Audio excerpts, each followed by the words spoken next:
परिचित हैं, भगवान शंकराचार्य ये मतलब ये अद्वैत मत के प्रचारक थे। और अद्वैत मत के माने ये हैं कि सबके अंदर आत्मा एक है, ब्रह्म तत्व एक है।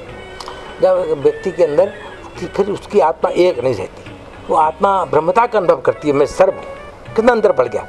जैसे घर का मुखिया हो और उसकी 12, 24, 25 सब घर के मेंबर हों, तो घर का मुखिया जो होता है ना, वो क्या सोचता है, सब मेरे अपने, ये भावना उसकी होती है ना, तो उसकी आत्मा सबकी आत्मा होगी।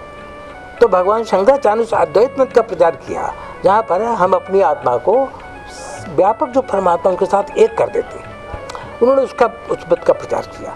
तो उस समय हम लोग क्योंकि वेदानुयायी हैं, अब वेद को की मनुष्य नहीं बनाए, वेदों के मंत्रों में लिखा रहता है हमको मंत्र का अमुक दृष्टा ऋषि है, ये नहीं निर्माता है।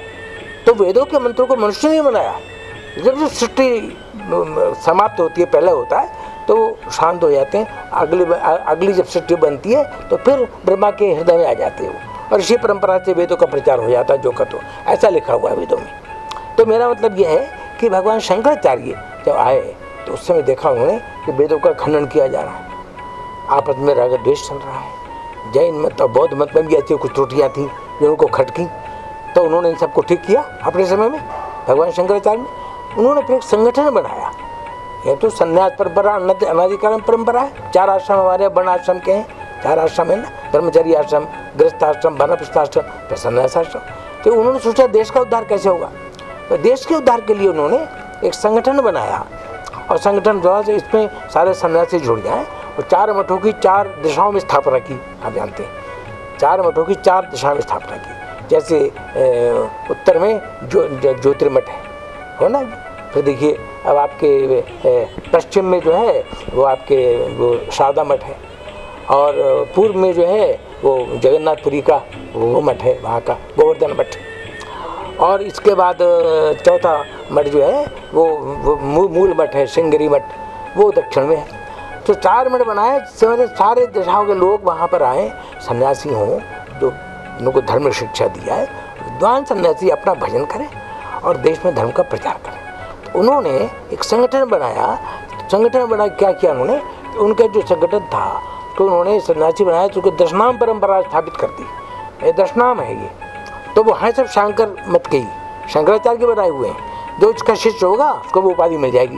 जैसे समाज में जैसे कोई मान लीजिए जिसकी उपाधि होती है गृहस्थ की, अपने जाति के अनुसार उसके बच्चे की उपाधि हो जाती है ना। तभी इसी प्रकार से शंकराचार्य ने 10 नाम रखे, उसी में गिरि, पुरी, सरस्वती, अरण्य, तीर्थ, आश्रम है ना, इस प्रकार से अनेक नाम, 10 नाम है ये। उसी में सरस्वती भी एक नाम है। तो सरस्वती परंपरा के उन्होंने मठ स्थापित कर दिए। अमुक मठ से इतने सन्यासी नाम इतने नाम जोड़ जाएंगे, अलग अलग जोड़ दिए उन्होंने, 3-3, 4-4 नाम एक मठ से जोड़ दिए।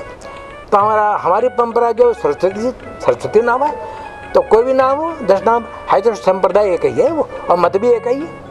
इसलिए उस मत के परंपरा संगठन बनाने के लिए उन्होंने 10 नामी परंपरा चलाई, उसी में सरस्वती परंपरा है। तो उसमें हम लोग सरस्वती नामा में आते हैं। योजना ये है कि अच्छे छात्र निकलें, उसके लिए विद्यालय खोले गए हैं, उनको आध्यात्मिक शिक्षा दी जाए, वो देश के उपयोगी सिद्ध हों, उनमें हर प्रकार की योग्यताएं हों।